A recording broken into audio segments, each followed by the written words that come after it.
Hello everyone, my name's David Edgar, I'm the host of Heart and Hand, the Rangers podcast, and I'm joining you today after Rangers 2-2 draw with Hibs at Easter Road, a match that was completely and utterly scarred yet again by an inept refereeing performance, this time from Willie Collum, a man who I think has to be the centre of attention. I get the impression he's unhappy that the corpse is getting more attention at a funeral than he is. Two decisions that totally changed the game, leaving Rangers to play for over 20 minutes with 9 men today. That's not to say that it was a great performance from Rangers. It wasn't. A very weird reluctance to shoot in the first half when we'd made good situations but then would attempt to walk the ball into the net. People not taking responsibility for it, which was incredibly frustrating to see.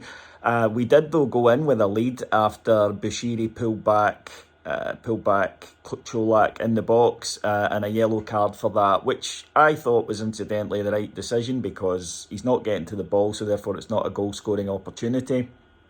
Tav puts the penalty away. And you think Rangers can build in the second half, but we just don't do it. We just don't do it. Again, it happened the other night. Rangers don't come at the traps in the second half when the game could have been put to bed. It's still lacking that ruthless streak.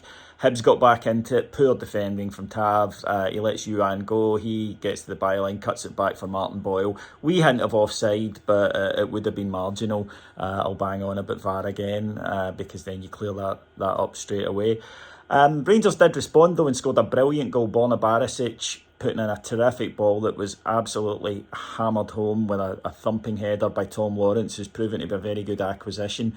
And then it went haywire. And the reason that the first red card is the one that I'm incredibly frustrated about is Hibs are breaking. Poor play by Rangers on the edge of the Hibs box. Hibs are breaking. And John Lundstrom takes one for the team, cynically brings down, I think it was Boyle who was running with the ball, and waits for his yellow card. But for some reason gets a red. It wasn't studs up, it wasn't high, it wasn't violent, it wasn't dangerous to the player. It didn't tick any of the boxes for a red card. And what was even more frustrating is in the first half, the exact same tackle from Jake Doyle-Hayes. In fact, maybe it wasn't exact, maybe it was slightly worse because Doyle-Hayes has a scissor motion, which he books. I think both of them were bookings, but this is the thing, you cannot give a yellow for one and a red for another. It simply isn't credible to say that you're reffing the teams to the same standard when you do that.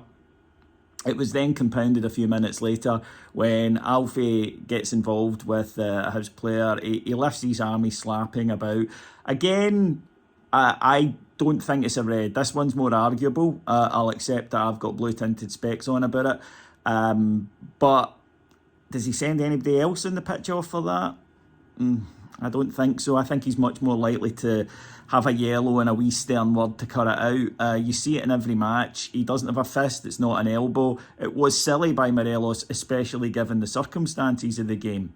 And it really left us with a mountain to climb. And of course, 20 minutes with 9 men. I thought Rangers erred slightly by taking off all the forwards and not having an out ball. And I suppose if we'd got through to the end, then the manager would have been justified, but we didn't. Ball dropped in the edge of the box. Obviously, Rangers shot player, and a good hit by the boy into the far corner in the 92nd minute. And I suppose in a way that, given the way the game went, given that you're playing 25 minutes up against 11 men with only 9, a point probably isn't that bad, but of course it feels like a kick in the nuts given the late nature of it. For Rangers, we do have issues of our own. We still try to walk the ball into the net. The lack of intensity starting halves is poor. Rangers haven't scored a goal in the opening 30 minutes of our last 10 matches. That's a pattern. That is something that needs to be looked at. And again in the second half we just come out and almost sort of hand momentum to the opposition, and we did it again today. And instead of putting teams away nice and easily, we always allow a lifeline, and certain teams will grab it today.